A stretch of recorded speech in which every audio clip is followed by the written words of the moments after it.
বঙ্গোপসাগর থেকে জলীয় বাষ্পের যোগান বৃদ্ধি পায়।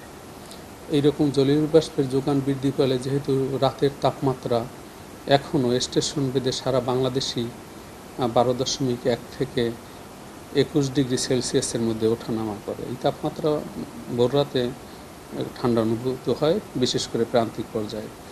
যেহেতু শর্ট লাইফ ক্লাইমেট পলিউটেন্টস আছে, দূষিত কণা বাতাসে ভেসে বেড়াচ্ছে, অনেক সময় এই জলীয় বাষ্পের আধিক্য যখন দেখা দেয় তখন ভোরের দিকে এই দূষিত কণাগুলো ফগ তৈরির ক্ষেত্রে গুরুত্বপূর্ণ ভূমিকা পালন করে।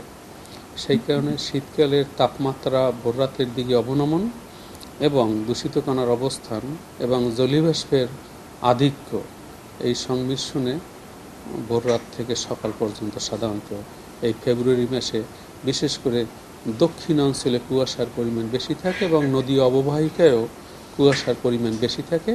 এবং সে কারণে দেখবেন যে আজকের ভোর রাত থেকে সকাল পর্যন্ত কুয়াশার আধিক্য ছিল। এখন তার পুরুত্ব, বিস্তার এবং তার ডিউরেশনটা অনেকটাই কমে গেছে, একটু পরই রোদের দেখা মিলেছে। সুতরাং এটি ফেব্রুয়ারি মাসের এই যে বিদ্যমান কুয়াশা যে তৈরি হয়েছে তা একটা স্বাভাবিক প্রক্রিয়া।